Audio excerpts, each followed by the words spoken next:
22 अप्रैल 2025 को जम्मू कश्मीर के पहलगाम में एक आतंकी हमले में 26 नागरिकों की मौत हुई, जिनमें अधिकांश हिंदू पर्यटक थे।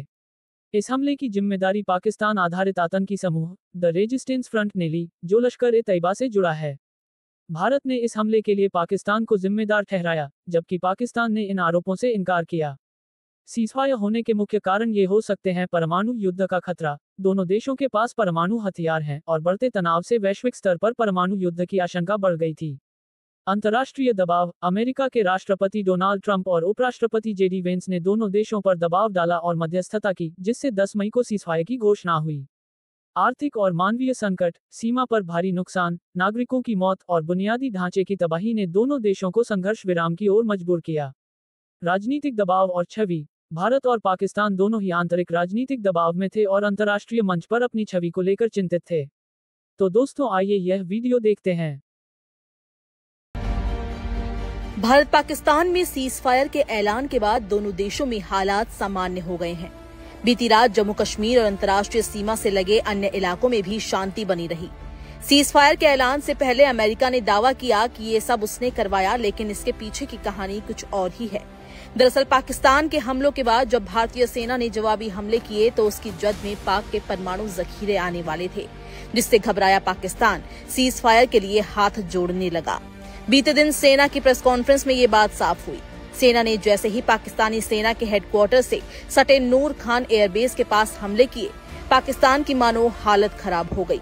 ऐसा इसलिए क्योंकि नूर खान एयरबेस के पास ही पाकिस्तान का परमाणु कमांड सेंटर है। भारत के सटीक हमले में नूर खान एयरबेस को भारी नुकसान पहुंचा। उधर परमाणु कमांड सेंटर के भारतीय मिसाइल के जद में आने के खतरे ने पाक की नींद उड़ा दी। माना जा रहा है कि इसी कारण पाकिस्तानी डीजीएमओ ने भारत को फोन करके सीज फायर की बात की। सीज फायर के बाद भी भारत की ओर से सिंधु जल समझौते को निलंबित करने से लेकर लंबे समय तक कूटनीतिक और आर्थिक नाकेबंदी पाकिस्तान के लिए घातक साबित होगा। उच्च पदस्थ सूत्रों के अनुसार जिस परमाणु जखीरे पर पाकिस्तान को नाज था और भारत को बार बार गीदड़ भभकी देता था, वो भारतीय मिसाइलों की जद में आ गया था। पाकिस्तान की राजधानी इस्लामाबाद से महज 10 किलोमीटर की दूरी पर रावलपिंडी के चकलाला में नूर खान एयरबेस है। यहाँ पर पाकिस्तानी एयरफोर्स का एयर मोबिलिटी कमांड का सेंटर है। रावलपिंडी स्थित पाकिस्तानी सेना के हेडक्वार्टर से सटे इस अहम एयरबेस से सभी लड़ाकू विमानों और ड्रोन हमलों का नियंत्रण किया जाता है। पिछले दिनों भारत में हुए मिसाइल और ड्रोन हमले इसी एयरबेस से किए गए थे। इसी के पास नेशनल कमांड अथॉरिटी की बिल्डिंग भी है, जो पाकिस्तान के परमाणु हथियारों की देखरेख करता है।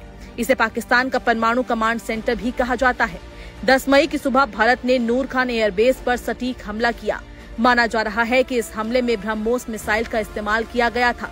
पाकिस्तानी एयर डिफेंस सिस्टम को धत्ता बताकर किए गए हमले ने नूर खान एयरबेस में भारी तबाही मचाई।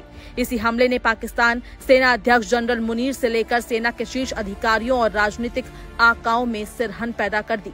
परमाणु कमांड सेंटर के नष्ट होने के बाद पाकिस्तान अपने परमाणु हथियारों का इस्तेमाल नहीं कर सकता है, जिसकी धमकी वो भारत को लगातार देता रहता है।